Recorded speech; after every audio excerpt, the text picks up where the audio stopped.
I never imagined my wedding day would end with blood on my veil and a stranger's claim echoing through the cathedral like a death sentence.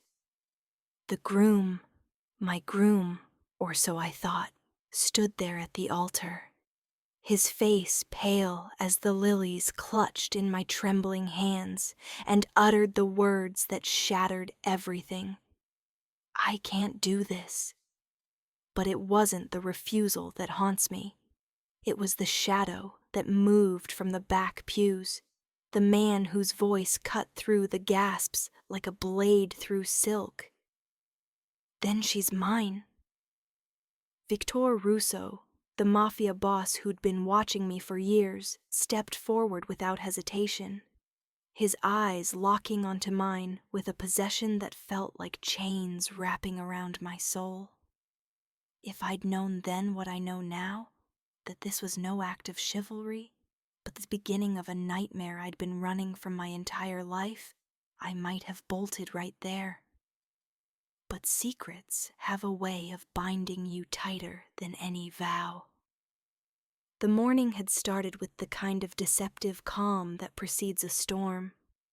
I woke in the bridal suite of the old estate, the air thick with the scent of gardenias and impending rain.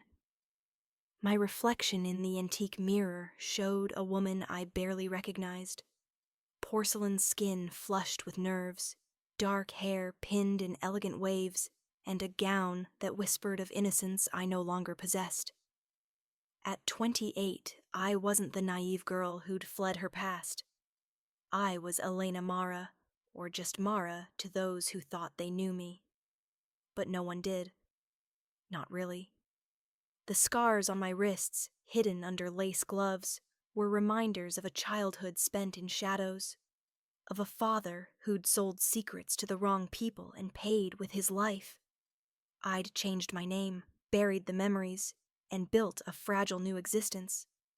Marrying Thomas was supposed to seal that reinvention. A safe, ordinary man from a safe, ordinary world. Thomas. God, how I'd convinced myself he was the escape. We met at a charity gala 2 years ago, his smile disarming, his stories of corporate mergers a far cry from the violence I'd known. He proposed on a rainy evening in Paris, and I said yes, because saying no would mean facing the void alone. But as I slipped into my heels that morning, a prickle of unease crawled up my spine. Whispers from the staff, glances exchanged behind my back. I dismissed it as bridal jitters, but deep down I knew better. My past wasn't dead. It was just waiting. The cathedral loomed like a judgment, its spires piercing the gray sky. Guests filled the pews, Thomas's affluent family on one side, my sparse acquaintances on the other, a deliberate imbalance to hide how alone I truly was. No family of my own left, not after the fire that claimed my parents when I was 16. Officially an accident, but I'd seen the files, the ones I'd stolen from my father's safe before the authorities arrived. Arson tied to debts owed to the Russo syndicate. Viktor Russo's father had ordered it, or so the rumors went.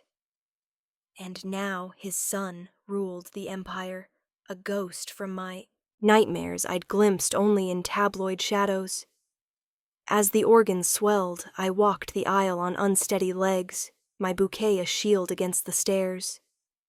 Thomas waited at the altar, handsome in his tuxedo, but his eyes, they darted away from mine, sweat beading on his forehead. The priest's voice droned the familiar rites, and when it came time for vows, Thomas hesitated. The silence stretched, a living thing, until he whispered, "I can't. I'm sorry, Mara. I know everything. Everything." The word hit like a gunshot. My heart slammed against my ribs as murmurs rippled through the crowd. What did he mean? The name change? The hidden scars? Or worse, the truth I'd buried so deep even I pretended it didn't exist? I opened my mouth to speak, to beg for an explanation, but the doors at the back creaked open. Footsteps echoed, deliberate and unhurried. Heads turned, and there he was. Viktor Russo, flanked by two silent enforcers, his black suit tailored to lethality. Tall, broad-shouldered, with ink-black hair and eyes like polished obsidian. Eyes that had found me across rooms before, though I'd always looked away. The priest stammered, "Sir, this is a private—" Victor's gaze never left mine. Private? Not anymore. His voice was low, accented with the faint lilt of his Italian roots, but laced with steel. Thomas stepped back, his face draining of color, and that's when I saw it. The fear in his eyes wasn't for me, but for himself. "You told her?" Victor asked Tomas, though it wasn't a question. It was an accusation. Tomas shook his head frantically. "No, I swear. I can't marry her knowing what?" I snapped, my voice sharper than I'd intended. The cathedral felt smaller, the air thicker. Guests shifted uncomfortably, some rising as if to flee. Victor smiled then, a cold curve of lips that didn't reach his eyes. "Knowing you're mine, Elena. Always have been." The use of my real name, Elena, froze me in place. How? I'd covered my tracks meticulously, new identity forged in the underbelly I'd escaped. But Victor stepped closer, ignoring the priest's protests, his presence a vacuum sucking the oxygen from the room. "Your groom here dug a little too deep, found out about your father's debts, the ones passed to you." He tilted his head, assessing me like prey. "Debts I own now. Lies. My father had died owing nothing, or so I'd believed, but the way Thomas avoided my gaze told me otherwise. Betrayal burned hot in my chest, mingling with terror. "This isn't your business," I said, forcing steel into my words. "Leave." Victor's laugh was a dark rumble. "Oh, but it is. And since he's refusing," he extended a hand gloved in black leather, "you're coming with me." The audacity stunned the room into silence. A woman in the front row gasped, but no one moved. That's the power of a man like Victor. Fear paralyzes. I glanced at Tomas, waiting for him to fight, to claim me back. But he muttered, "I'm sorry," and turned away, shoulders slumping in defeat. Rage surged through me. I slapped Victor's hand aside. "I'm not property!" His eyes darkened, a storm brewing. "You are now!" Before I could react, his enforcers moved, one grabbing Thomas by the collar, the other blocking the aisle. Chaos erupted, screams, chairs scraping, but Victor was faster. He seized my wrist, his grip iron, and pulled me close enough to feel the heat of his breath. "Resist, and this ends in blood. Yours or his." I twisted, but his hold tightened, pain shooting up my arm. The veil tore as he dragged me toward the side door, guests parting like the Red Sea. Outside rain lashed the cobblestones, a black SUV idling with doors open. He shoved me inside, sliding in after, the door slamming shut like a coffin lid. As the car sped away, I lunged for the handle, but it was locked. "What the hell do you want?" I demanded, voice shaking despite my efforts. Victor leaned back, unperturbed. "Everything your father stole from mine. And you, Elena, you're the key." Before we continue the story, please drop a comment telling me where you're watching this from, and don't forget to subscribe to Mara's Betrayal. The drive blurred into a haze of wet streets and pounding heartbeats. Victor didn't speak, his silence a weapon sharper than any knife. I pressed against the door, mind racing. My father's debts. What did that mean? I'd been 16 when the fire took them, waking to smoke and screams, crawling out a window with burns that still ached on rainy days. The investigation called it electrical, but I'd found the note in my father's desk. Russo knows. Run. I'd run, all right. New name, new life, but apparently not far enough. We arrived at a sprawling mansion on the city's outskirts, gates swinging open like jaws. Guards nodded as we passed, their eyes averted from Viktor. He hauled me out into the rain, my gown sodden and heavy, and marched me through marble halls echoing with our footsteps. "You'll stay here," he said, pushing open a door to a lavish bedroom that felt more like a gilded cage. "Like hell." I yanked free, backing away. "This is kidnapping." He loomed in the doorway, rain dripping from his hair. "Call it protection. Your groom sold you out. Dug into your past on a tip from one of my men. He was going to hand you over anyway, after the honeymoon." The words landed like punches. Tomas? The man I'd trusted? "You're lying." "Am I?" Viktor pulled a phone from his pocket, tossing it onto the bed. "Check his messages. I have copies." I hesitated, then snatched it up. Texts scrolled, anonymous tips about my criminal family, demands for proof. And Thomas's reply, "I'll get it. Just don't hurt her yet." Yet. The betrayal sliced deep, reopening wounds I'd thought scarred over. I sank onto the edge of the bed, the phone slipping from my fingers. Why me? What did my father take? Viktor's expression hardened. A ledger.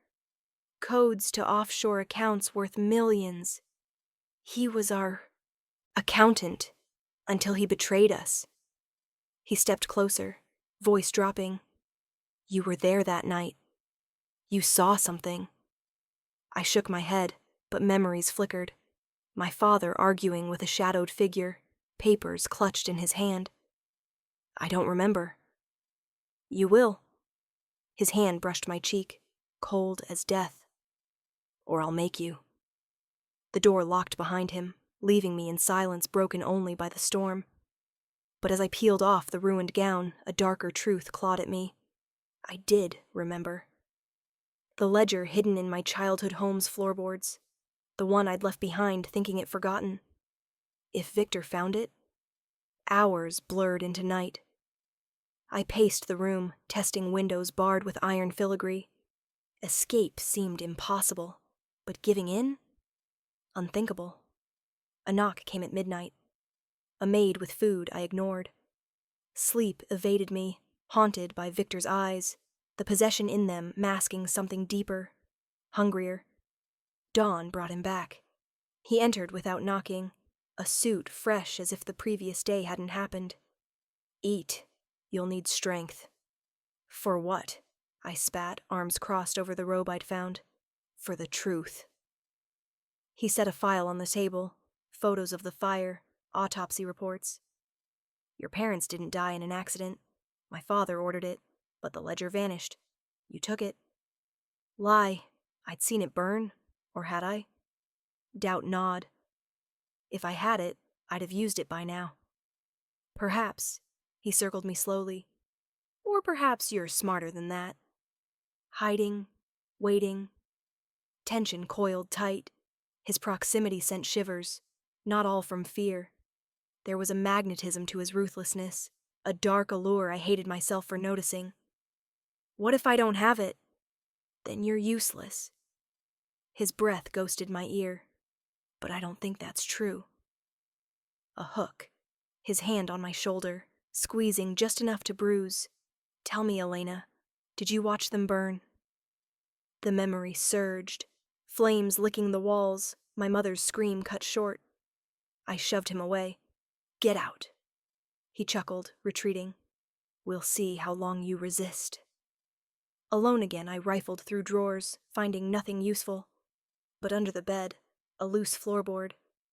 Inside, a small key. To what? Hope flickered. That evening, dinner was delivered with a note. "Join me downstairs, or I'll come for you." I went, if only to probe for weaknesses. The dining room gleamed with crystal, Viktor at the head of the table like a king. Sit. I did, warily. The meal was exquisite, but each bite tasted of ash. Why the charade? Just torture me if that's your plan. His fork paused. Torture? No, I prefer persuasion. His gaze stripped me bare. Tell me about the night of the fire. I deflected. Tell me why you were at my wedding. A tip. Your Thomas contacted a mutual associate, panicked about your past. He sipped wine. I decided to intervene. Out of kindness? Sarcasm dripped. Out of interest. His eyes darkened. You've evaded me for years. Impressive. Evaded him? The implication chilled. You've been watching me? Always. A confession that twisted like a knife. Dinner ended with tension humming. As I rose, he caught my wrist. The ledger, Elena. Where is it? I don't know. Truth, partially. He released me, but his stare promised pain. You will. Back in my room, the key burned in my pocket. I tested it on the window lock. No fit. But the armoire? It clicked open to a hidden compartment. Inside, files on my family, photos of me through the years. He'd been stalking me. Horror mixed with fury. But one photo stopped me. A girl, younger, resembling me. A sister? Impossible. I'd been an only child. Or had I? A suppressed memory. A baby crying, taken away. Adoption? The revelation shook me. Sleep came fitfully, dreams of fire and Viktor's face merging. Morning brought a new horror. Thomas's body found, ruled suicide. News on the TV Viktor allowed. He entered as I stared at the screen. Regretting your choices? You killed him. Accusation, not question. He killed himself. Guilt, perhaps. But his smirk said otherwise. Rage boiled. I lunged, nails raking his cheek. He caught me easily, pinning me against the wall. Careful, Elena. I could break you. His body pressed close, heat contrasting his cold eyes. Tension crackled, unwanted. Then do it. A beat. His lips hovered near mine. Not yet. He released me, leaving. But the scratch on his cheek bled. A small victory. That night, exploring further, I found a vent shaft loose. Escape route? Possible. But as I pried it open, footsteps approached. Viktor? No. A stranger's voice outside. The boss wants her ready for the auction. Auction? My blood ran cold. Was this his plan all along? I froze in the dark, fingers still curled around the vent grate, heart hammering so hard I was sure the man in the hallway could hear it. Auction. The word tasted like rust and vomit. I'd spent my entire adult life making sure I was never property again, and now Viktor Russo was planning to sell me to the highest bidder like a thoroughbred at market. The footsteps retreated. I slid the grate back into place without a sound, then pressed my spine to the wall and tried to breathe. Think, Elena. Think. I'd survived the fire. I'd survived foster homes that smelled of bleach and despair. I'd survived reinventing myself 3 times before I was 25. I would survive this too. But first I needed to understand the rules of this new cage. I waited until the house quieted, then slipped the key I'd found into my bra and padded barefoot to the door. Locked, of course. I'd expected that. What I hadn't expected was the second keyhole, smaller, higher up. A deadbolt. Viktor wasn't taking chances. I went back to the armoire and the hidden compartment. More photos. Me at 19, waitressing in Prague. Me at 22, boarding a ferry in Marseille.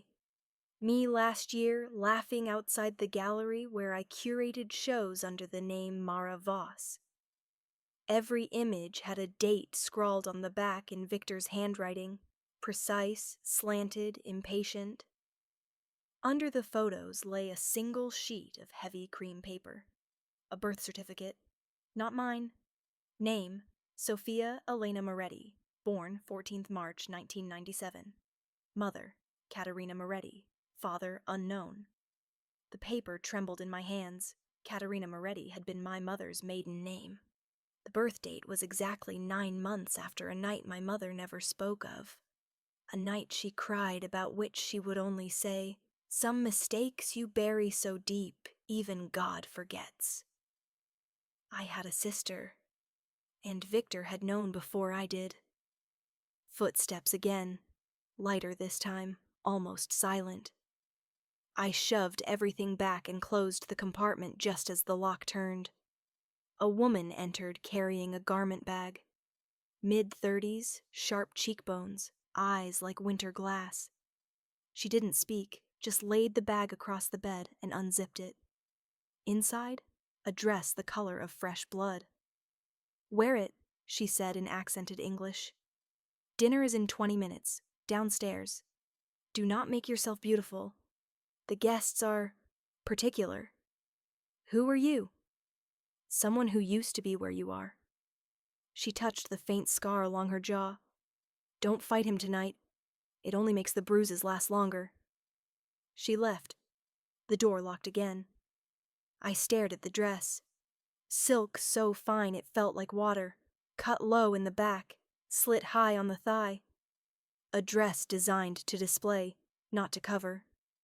I considered tearing it to shreds, but that would be pointless theater.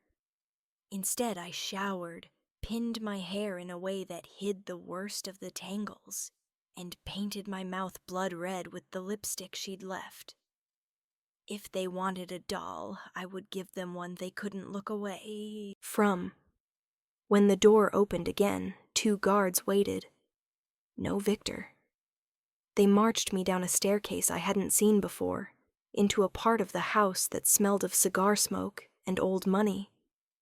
Crystal chandeliers dripped light over a long table set for 12. 10 men already seated, faces I recognized from Interpol watch lists and Forbes covers alike. Traffickers, oligarchs, a cardinal in scarlet who wouldn't meet my eyes. Viktor stood at the head, immaculate in midnight black, a king presiding over hell. His gaze raked over me once, slow and deliberate, and something flickered behind the ice. Approval, hunger, maybe both. "Gentlemen," he said, voice carrying without effort. "The reason for tonight's gathering, Elena Moretti, daughter of the man who stole from us all." Murmurs. Someone laughed softly. He pulled out the chair to his right. "Sit." I didn't move. "I'm not for sale." A few of the men shifted, amused. Viktor's smile was thin. "Everything is for sale, Principessa. The only question is the price." One of the guards shoved me forward. I caught myself on the table, nails scraping the polished wood. I could feel every stare like fingers on my skin. Viktor lifted a glass of red. "Bidding begins at 50 million. If you're still watching the story till now, drop a comment so I know you're with me." I laughed. I couldn't help it. The sound came out sharp and brittle, slicing through the room like broken crystal. 50? I said. "That's barely a down payment on what my father took from you, Viktor. If you're going to whore me out, at least value me properly." Silence. Then the man to my left, silver hair, Saudi accent, leaned forward. 100. Another. 150. The numbers climbed so fast my head spun.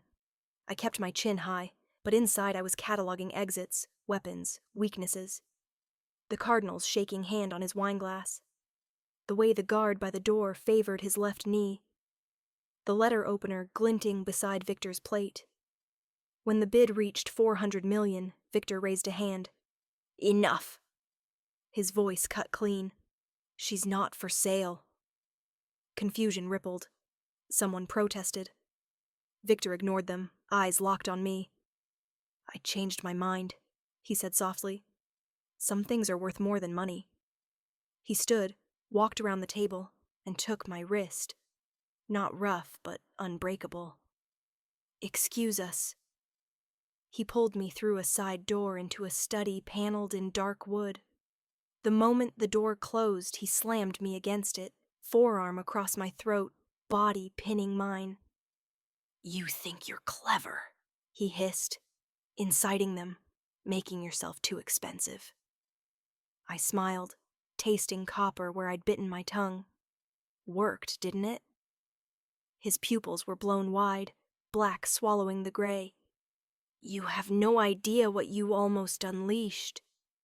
"Then tell me." I tilted my head, letting my hair spill over his arm. "Or are you afraid I'll use it against you?" For a moment I thought he'd kiss me, or kill me. Instead, he laughed, low and dangerous. "You're going to be the death of me, Elena." "Promise?" He released me so suddenly I staggered. Then he opened a drawer and took out a gun. My breath caught, but he turned it, offering me the grip. "Insurance," he said. "In case any of them get ideas tonight. 1 bullet for each guest. After that, you're on your own." I stared at the weapon. "You're arming me?" "I'm testing you." He pressed it into my hand. "Don't waste the bullets on me. Yet." He left me there, door unlocked. I counted to 60, then slipped the gun into the slit of my dress, thigh holster sewn in. Of course he'd planned this. When I returned to the dining room, conversation stopped. I took my seat again, calm as winter. The Saudi leaned close. "Whatever he's paying you, little bird, I'll double it." I lifted my glass in a toast. "Careful, some cages bite back." Viktor watched me over the rim of his own glass, something unreadable in his eyes. Dinner dragged on, course after course of things I didn't taste.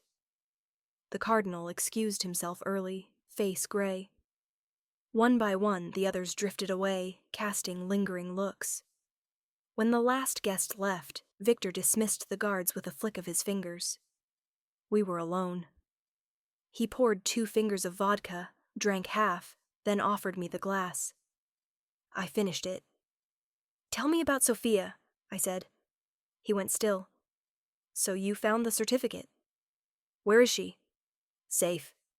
He set the empty glass down. "For now." "Leverage?" "Insurance." He stepped closer. "Your father hid her the same night he hid the ledger. I've been looking for both ever since." My chest tightened. "She's a child." "She's 28, same as you."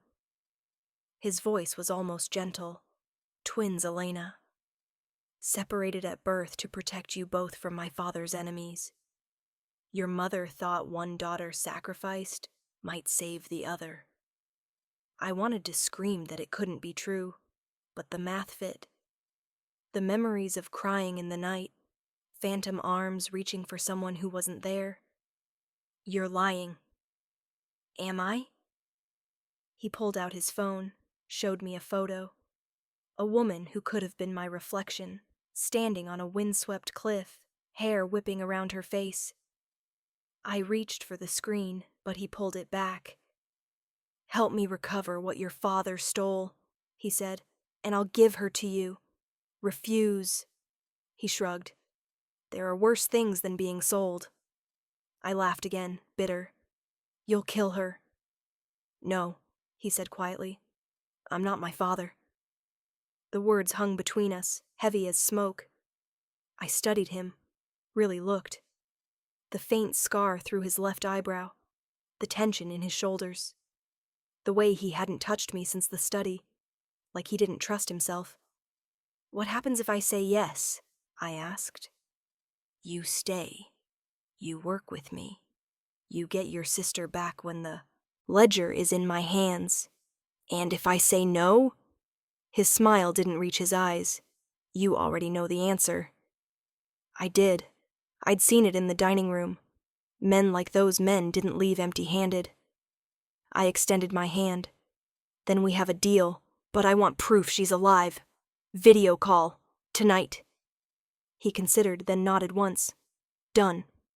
He made the call right there. Speaker on. A woman's voice answered in Italian, wary. Then Sophia. She sounded exactly like me. Viktor spoke rapidly, too fast for me to follow, then handed me the phone. The face on the screen stole my breath, my eyes, my mouth, but harder. Older in a way that had nothing to do with years. Elena? She whispered. I'm here, I managed. They told me you died in the fire. I didn't. She started to say more, but Viktor ended the call. Enough for tonight, he said. You'll see her when I have the ledger. He turned to leave. Wait. I caught his sleeve. Why the auction charade? He looked down at my hand, then back at me. To see if you'd break. You didn't. Something electric passed between us. Anger, recognition, the first thread of something darker. He left. The door locked. I stood there for a long time, gun heavy against my thigh, heart heavier. Then I went to the window and stared out at the moonlit gardens. Somewhere out there was a sister I'd never known. Somewhere in this house was a ledger that could buy her freedom. And somewhere inside me, a plan was forming. Because Viktor Russo had made one fatal mistake. He'd given me a weapon, and I never wasted bullets. But as I turned back to the room, I saw it, on the desk, half hidden under a folder. A single white rose and a note in his handwriting. Sleep well, Principessa. Tomorrow we start hunting ghosts. Under the rose, almost missed, a tiny flash drive. I plugged it into the laptop he'd left, careless or deliberate. One file, a video. My father's face filled the screen, older than I remembered, eyes wild. If you're watching this, Elena, I'm dead. The ledger isn't what they think. It's not money. It's names. Every politician, judge, and rival who ever paid the Russos to stay alive. Burn it, and the empire falls. Keep it, and you'll never be free. The video ended. I sat back, pulse roaring in my ears. Viktor didn't want the ledger to protect his empire. He wanted it to burn the world down. And he needed me to light the match. But whose world would burn first? His or mine? I didn't sleep. I sat on the edge of the bed until the sky outside turned the color of old bruises. The flash drive clenched in my fist like a live grenade. My father's voice kept looping in my skull. Burn it, and the empire falls. Keep it, and you'll never be free. Two impossible choices, and Viktor Russo had just handed me the lighter. At 6:03 a.m., the lock clicked. He walked in wearing a black thermal and tactical pants, hair still damp from a shower, carrying 2 cups of espresso. No guards, no pretense, just him, smelling of gun oil and winter air. You look like hell, he said, setting 1 cup in front of me. I feel worse. I didn't touch the coffee. When do we leave? He raised an eyebrow. Eager. Motivated. I slipped the flash drive across the duvet toward him. Your insurance policy arrived. He picked it up, rolled it between thumb and forefinger, then slid it into his pocket without a word. Either he already knew what was on it, or he trusted me not to poison the well. Both possibilities unsettled me. We leave in 40 minutes, he said. The house you're wearing now is fine. The dress was theater. Today is business. He left the door open. A test. I followed. Downstairs, the mansion was already awake. Silent, efficient men in shoulder holsters moving like ghosts. Viktor led me through a side corridor I hadn't seen, past a gun rack that made my stomach flip, and into a garage that smelled of gasoline and money. He tossed me a leather jacket. Put it on. Northern Italy in December isn't kind. A matte black Urus waited, engine already purring. He drove. I rode shotgun with a Glock 19 on my thigh and a knife strapped to my ankle, gifts he'd left on the passenger seat without comment. We didn't speak for the first hour. Snow started falling somewhere past Bologna, thick, silent flakes that swallowed the world. I watched them melt on the windshield and tried to quiet the noise in my head. Finally, he broke the silence. Ask. How long have you known about Sophia? Since the day she was born. He kept his eyes on the road. My father wanted both of you dead the moment he learned your mother was pregnant. Twins meant 2 potential heirs to whatever your father was planning. I was 19. I helped your mother hide one of you. I turned so fast the seatbelt cut into my collarbone. You? I carried you out of the hospital myself, swaddled in a nurse's coat. Your mother kissed your forehead and told me, if anything happens to me, keep this one breathing. I kept my word. The confession landed between us like a live wire. Why didn't you tell me? Because you were a myth to me too, he said quietly. A baby I handed off in a parking lot and never saw again. Until 3 years ago, when a photo of an art curator named Mara Voss crossed my desk and I recognized my own nightmare staring back. I swallowed. You could have approached me. Any time. And say what? Hello, I'm the reason your childhood burned? He laughed without humor. You would have run again, or tried to kill me. I wasn't ready for either. Snow thickened. He downshifted, tires hissing over slush. Where are we going? I asked. Your old house, the one that burned. There's a safe your father bragged about. Fireproof, hidden. If the ledger survived, it's there. I hadn't been back since the night I crawled out the window with half my skin on fire. The thought of returning made my lungs shrink.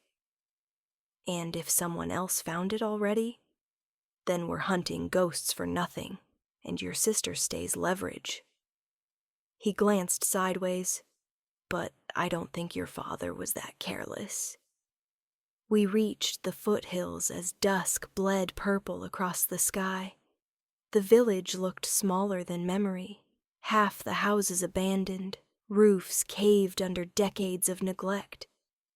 The car headlights swept across the blackened skeleton of my childhood home, charred beams still standing like ribs. Viktor killed the engine.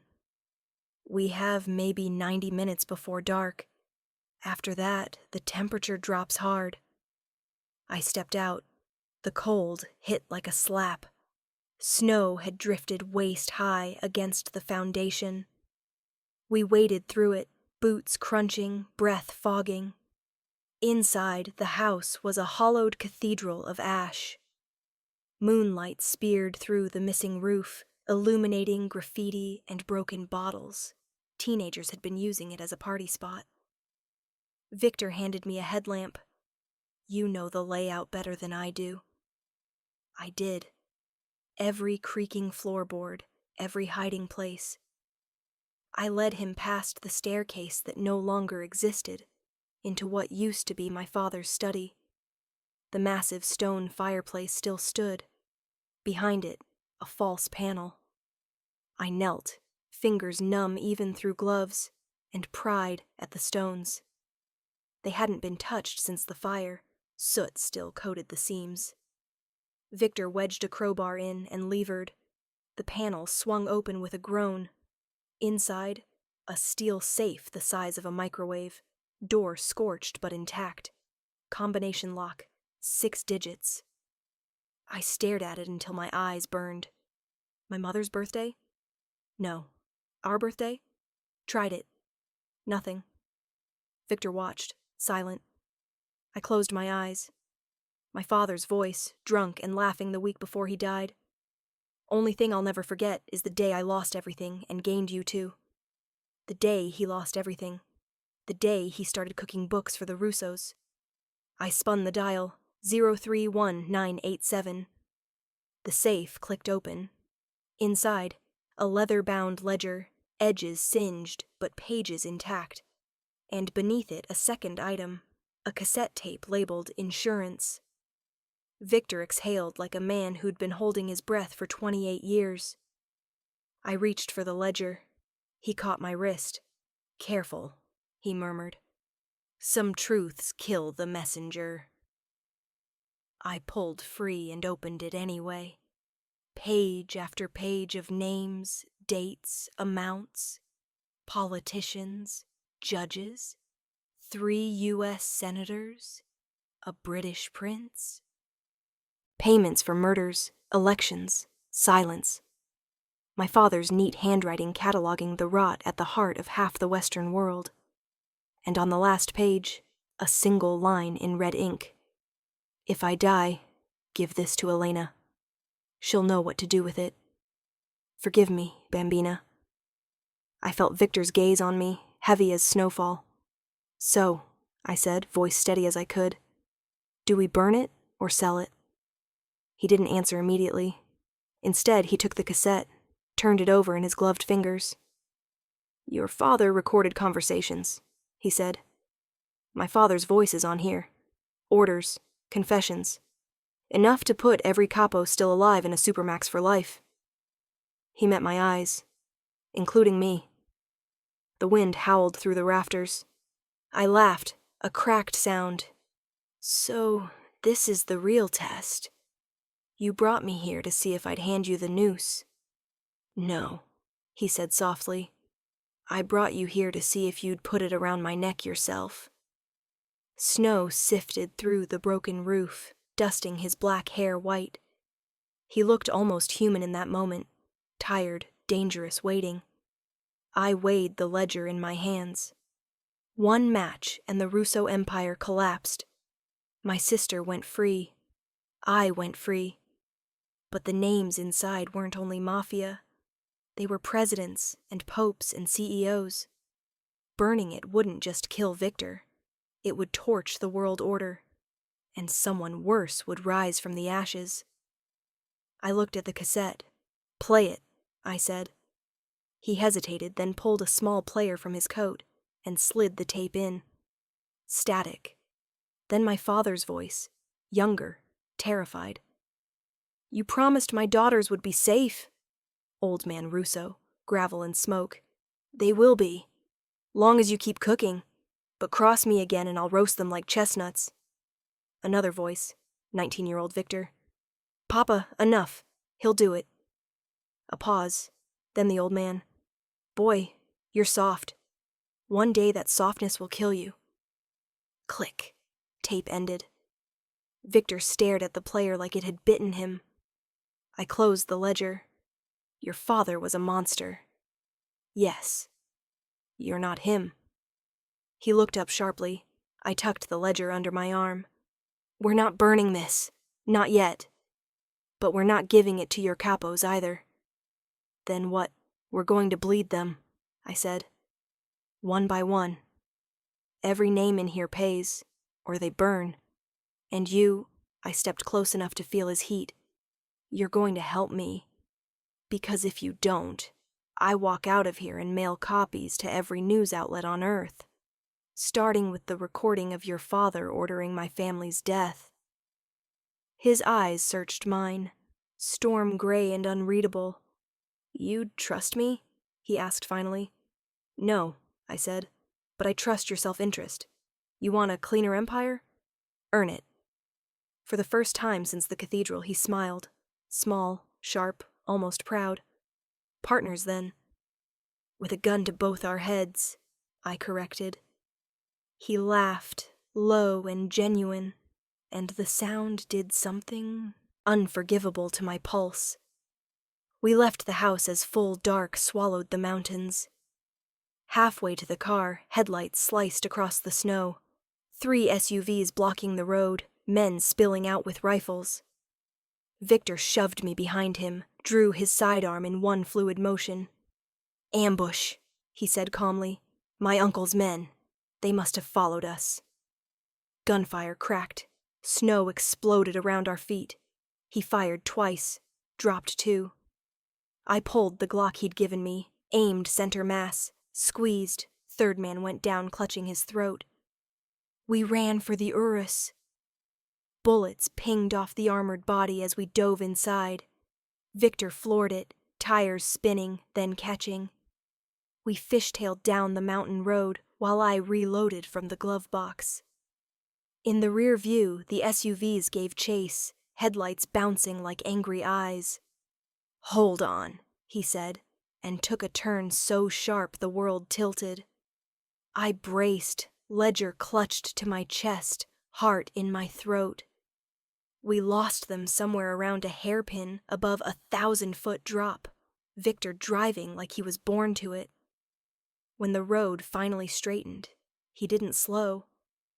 I looked at him, blood on his cheek where a round had grazed him, eyes wild and alive. He glanced over. "Still think I'm the monster?" I wiped the blood from his face with my sleeve. "Yes," I said, "but tonight you're my monster." His fingers tightened on the wheel, knuckles white. We drove into the night, two people carrying enough secrets to end civilizations. And for the first time since the altar, I wasn't sure who was holding the chains anymore. But one thing was certain. The real war had just begun. And the next move was mine. We didn't go back to the mansion.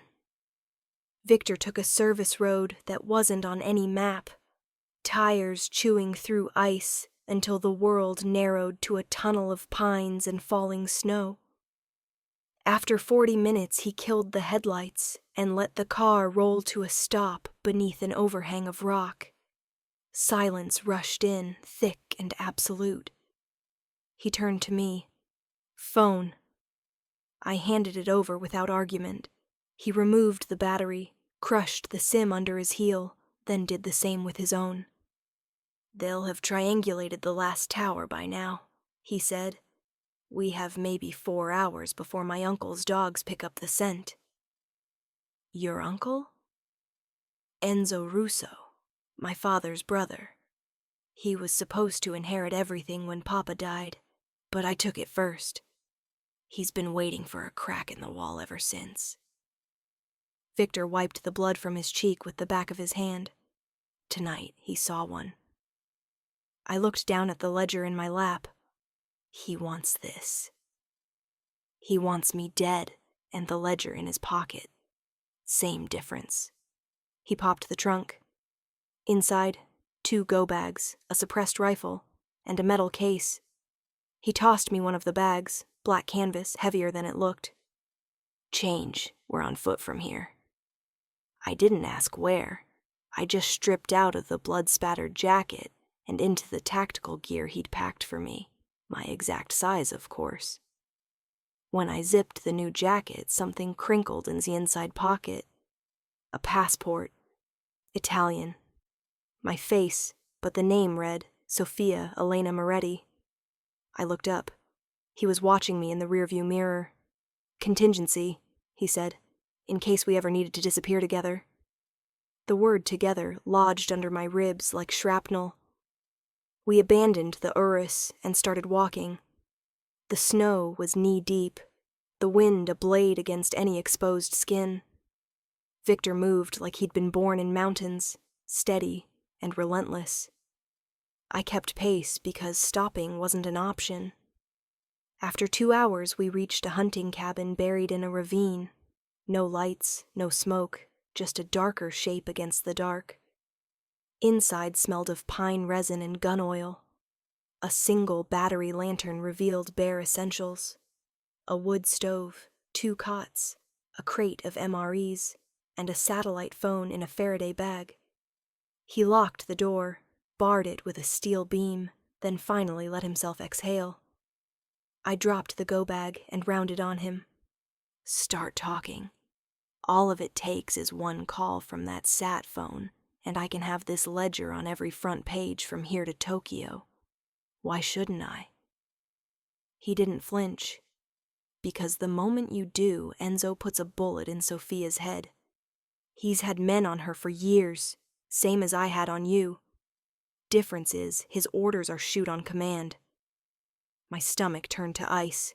He continued, voice low. I kept her alive as leverage against you. He keeps her alive as leverage against me. We're both prisoners, Elena. The only difference is I'm trying to cut the chains. I sank onto the nearest cot. Then what's the play? We disappear. Long enough to copy the ledger. Seed pieces to people who hate Enzo more than they hate me, and make it impossible for him to kill either of you without signing his own death warrant. Mutually assured destruction. Exactly. He crouched in front of the stove, started feeding it kindling. But first we survive the night. He was right. My teeth were chattering so hard I could barely speak. He built the fire fast, flames licking up the chimney with a soft roar. Then he pulled off his gloves and reached for my hands, rubbing warmth back into them without asking permission. I let him. For 30 seconds I let myself feel the heat of another human being who wasn't trying to sell me, kill me, or use me as collateral. Then I pulled away. Rules, I said. While we're stuck together. He arched a brow. Shoot. 1. You don't touch me unless I'm bleeding out or I ask. 2. Every decision about Sophia goes through me. 3. The moment this is over, we walk away from each other and never look back. No debt. No claim. Something flickered across his face, too fast to name. Agreed, he said. He stood, moved to the crate, pulled out 2 MREs. We ate in silence, the only sound the crackle of burning pine and the wind trying to tear the roof off. When the fire burned low, he spread a map on the floor between our cots. Tomorrow we cross into Austria on foot. There's a safe house in Innsbruck. From there, we fly private to a server farm in Iceland, coldest place on Earth, literally and figuratively. We upload pieces of the ledger to Deadman switches. After that, Enzo can't touch us without the world knowing what he is. I traced the route with my finger. How long? 10 days if the weather holds. 3 weeks if it doesn't. 10 days trapped with Viktor Russo. My skin prickled at the thought. I looked up to find him watching me again, firelight carving sharp shadows across his face. What? I asked. You're not what I expected. Disappointed? Terrified, he said quietly. You might actually succeed. I laughed, a short, surprised sound. You're scared I'll destroy your empire? I'm scared you'll destroy me, and I'll thank you for it. The sentence hung unfinished. He stood abruptly, went to the window, stared out at the white dark. His shoulders were rigid.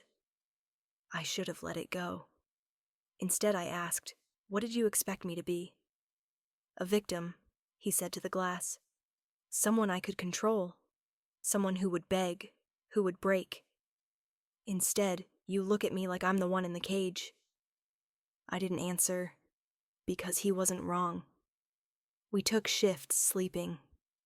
I woke once near dawn to find him sitting on the floor beside my cot, head in his hands, breathing slow and deliberate like a man holding himself together with will alone. I pretended not to see.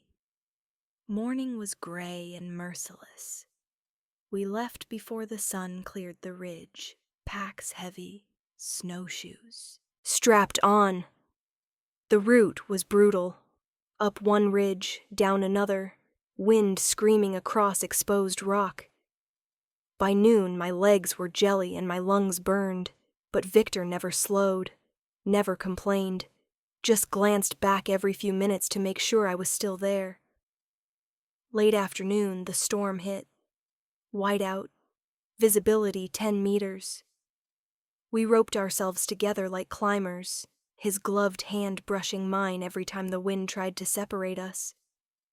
At dusk, we stumbled on a shepherd's hut half collapsed under snow, Inside a single room, a rusted stove, and, miracle, a stack of dry wood. We barricaded the door with our packs and collapsed. I was shaking too hard to get the stove lit.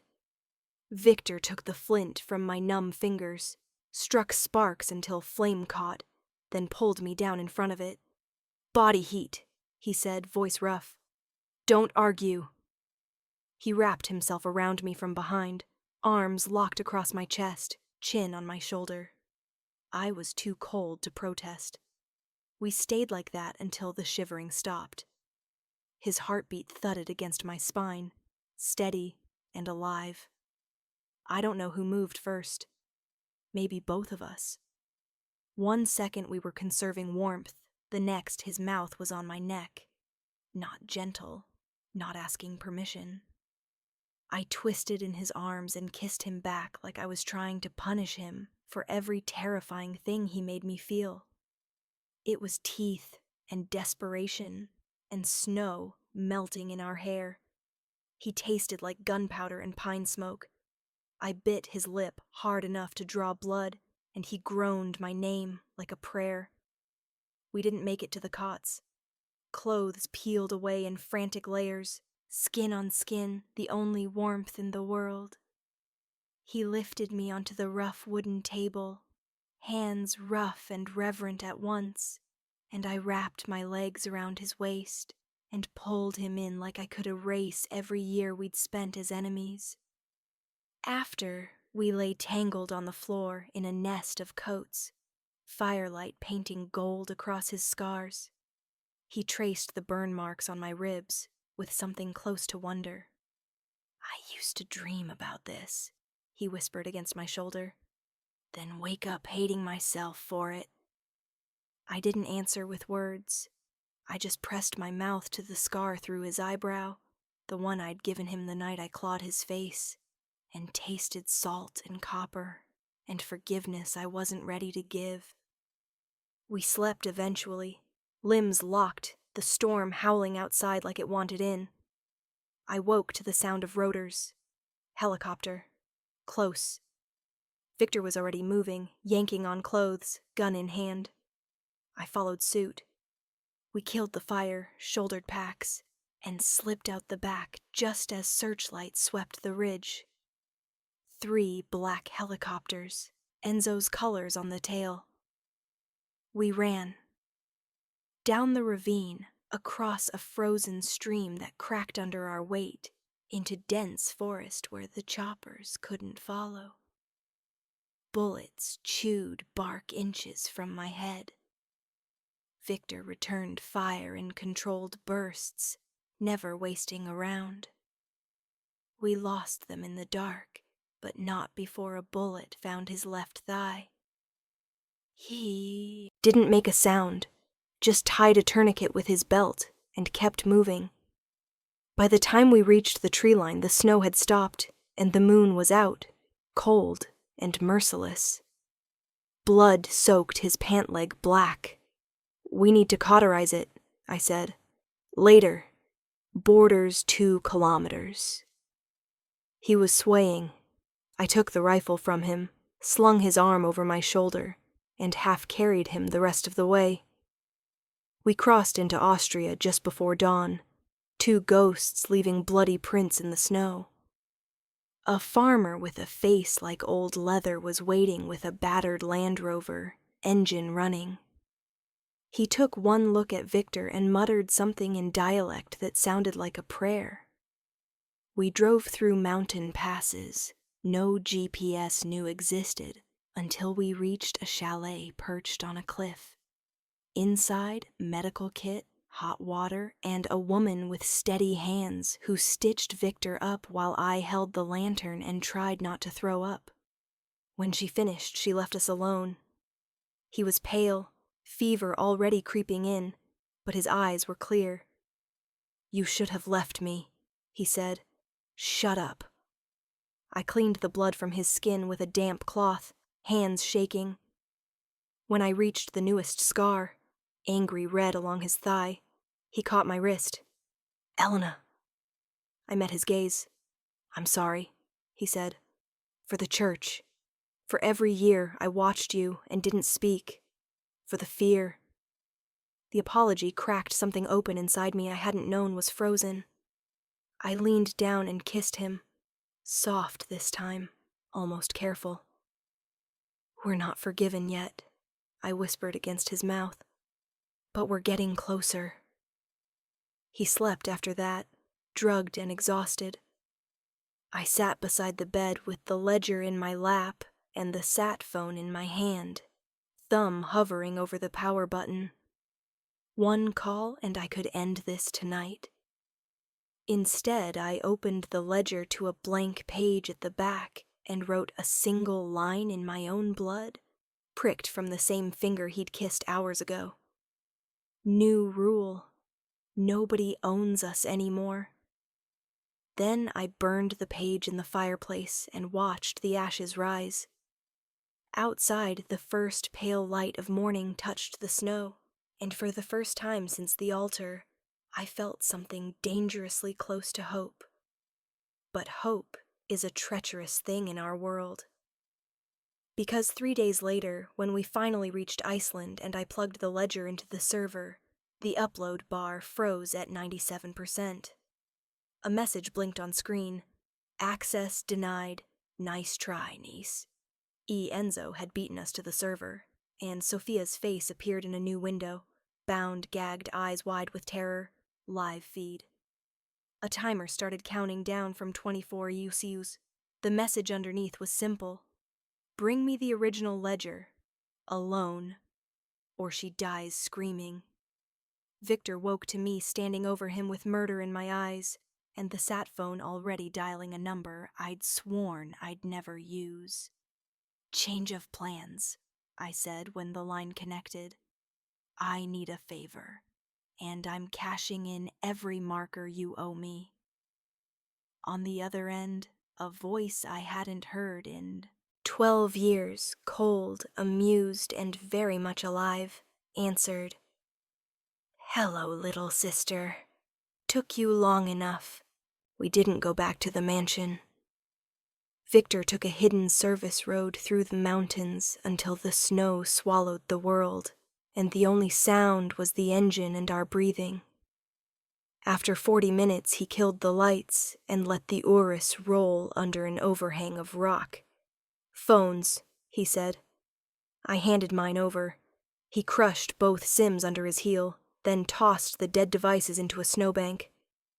Enzo will have triangulated the last tower.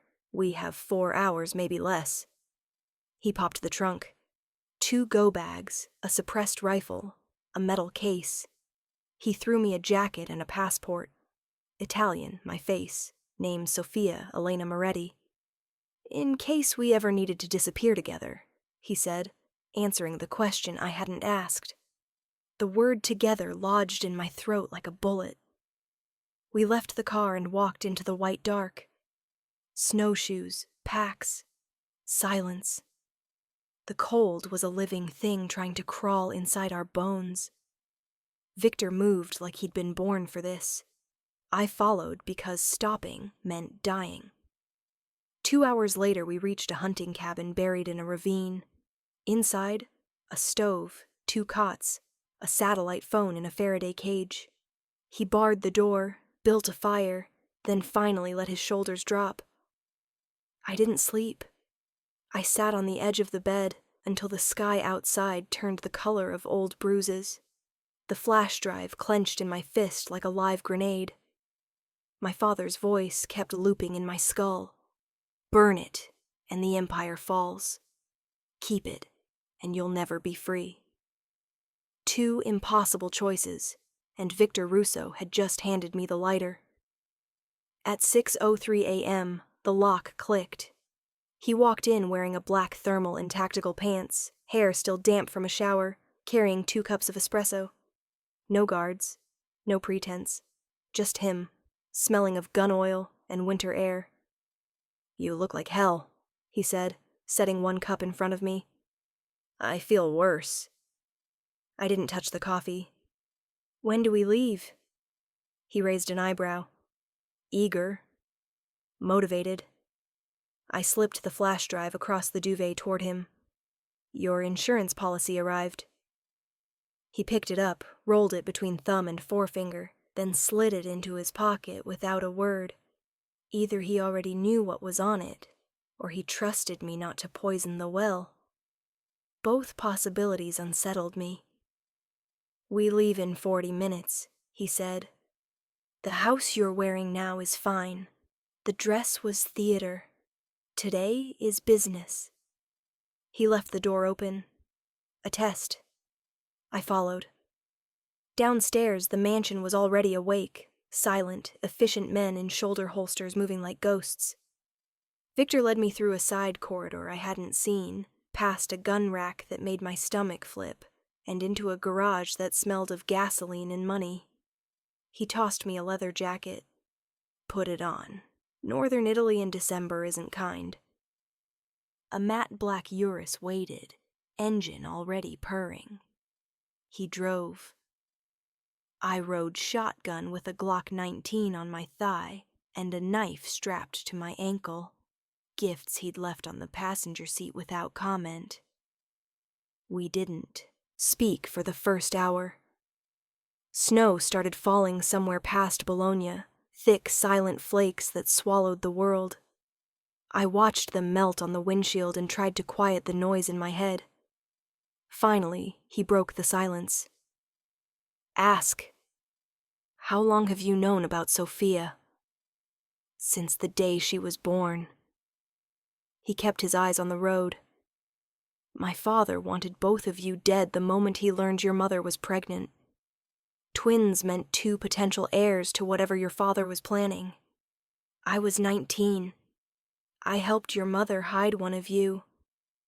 I turned so fast the seatbelt cut into my collarbone. You? I carried you out of the hospital myself, swaddled in a nurse's coat. Your mother kissed your forehead and told me, if anything happens to me, keep this one breathing. I kept my word. The confession landed between us like a live wire. Why didn't you tell me?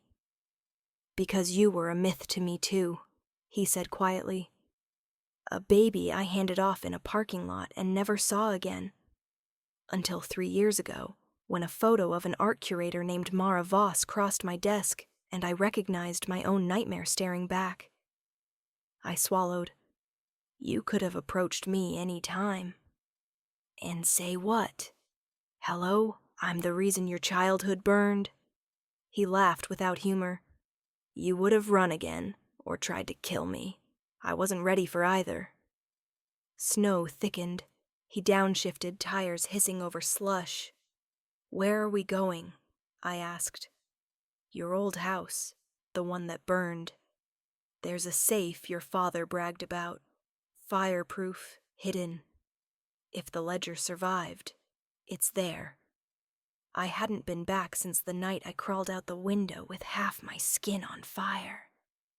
The thought of returning made my lungs shrink. And if someone else found it already, then we're hunting ghosts for nothing, and your sister stays leverage. He glanced sideways. But I don't think your father was that careless. We reached the foothills as dusk bled purple across the sky. The village looked smaller than memory, half the houses abandoned, roofs caved under decades of neglect. The car headlights swept across the blackened skeleton of my childhood home, charred beams still standing like ribs. Viktor killed the engine. We have maybe 90 minutes before dark. After that, the temperature drops hard. I stepped out. The cold hit like a slap. Snow had drifted waist-high against the foundation. We waded through it, boots crunching, breath fogging. Inside, the house was a hollowed cathedral of ash.